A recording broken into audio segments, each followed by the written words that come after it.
ఈరోజు సాక్షాత్తు కలియుగ దైవం రాష్ట్ర వ్యాప్తంగానే కాకుండా దేశవ్యాప్తంగా ప్రపంచవ్యాప్తంగా అత్యంత భక్తి శ్రద్ధలతో కొలిచేటువంటి వెంకటేశ్వర స్వామి లడ్డు ప్రసాదం పైన సాక్షాత్తు రాష్ట్రానికి ముఖ్యమంత్రిగా ఉన్నటువంటి చంద్రబాబు నాయుడు గారు, ఉప ముఖ్యమంత్రిగా ఉన్నటువంటి పవన్ కళ్యాణ్ గారు అనేక రకాలైనటువంటి దుష్ప్రచారాలు చేయడం జరిగింది.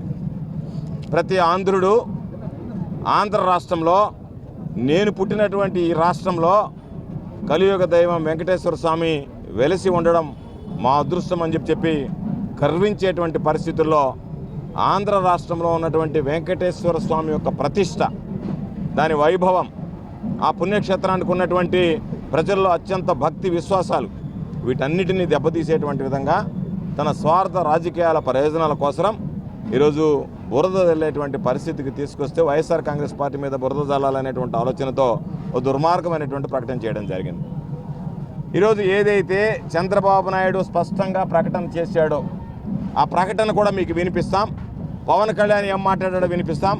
ఈరోజు వచ్చినటువంటి నివేదికల గురించి కూడా వివరిస్తాం. దేవుని దగ్గర పెట్టే ప్రసాదం అపవిత్రం చేసే విధంగా ఓసారి బాధేస్తుంది. నాసిరకమైన ఇంగ్రీడియంట్సే కాకుండా ఎనిమల్ ఫ్యాట్ కూడా వాడారని.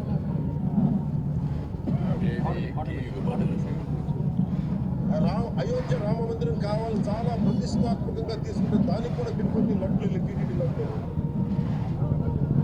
టేస్ట్ అనేది మనకు తెలుసు, కానీ అరోమా అనేది మనకి కరెక్ట్గా ఉందా లేదా, క్వాలిటీ లేకపోతే ఏదో చర్యలు తీసుకుంటాము. అయితే ముగ్గురు మాట్లాడినటువంటివి ఈరోజు ఇప్పుడు మీరు విన్నారు. సాక్షాత్తు ముఖ్యమంత్రి గారు మాట్లాడాడు, ఉప ముఖ్యమంత్రి గారు మాట్లాడారు, దాని తర్వాత ఆ రోజు ఈఓగా ఉన్నటువంటి శ్యామలరావు గారు మాట్లాడారు. రాష్ట్రానికి ముఖ్యమంత్రిగా ఉన్నటువంటి వ్యక్తి ఎంతోమంది అతి పవిత్రంగా భావించేటువంటి లడ్డు ప్రసాదం విషయంలో ఈరోజు విషం చిమ్మేటువంటి విధంగా చంద్రబాబు నాయుడు జంతువుల యానిమల్ ఫ్యాట్, జంతువుల కొవ్వు కలిసిందే అని మాట్లాడారు. పవన్ కళ్యాణ్ గారు అయితే ఒక అడుగు ముందుకు వేసి పిగ్ ఫ్యాట్, చివరికి అయోధ్యకు పంపించినటువంటి బాలరాముడి ఆ కార్యక్రమానికి, ప్రతిష్టా కార్యక్రమానికి కూడా పంపించినటువంటి వాటిలో ఇటువంటిది చేరింది అని చెప్పి ఈరోజు సిబిఐ ఇచ్చినటువంటి నివేదిక ద్వారా ఏదైతే చంద్రబాబు నాయుడు అసత్యాలతో, అబద్ధపు ప్రచారాలతో ఈ ప్రభుత్వానికి, వైఎస్ఆర్ కాంగ్రెస్ పార్టీకి ఆ రోజు ఉన్నటువంటి ప్రభుత్వానికి వ్యతిరేకంగా కోట నిర్మించుకోవాలనేటువంటి ప్రయత్నించాడో, అబద్ధాల పునాదుల మీద అది కుప్ప కూలిపోయింది.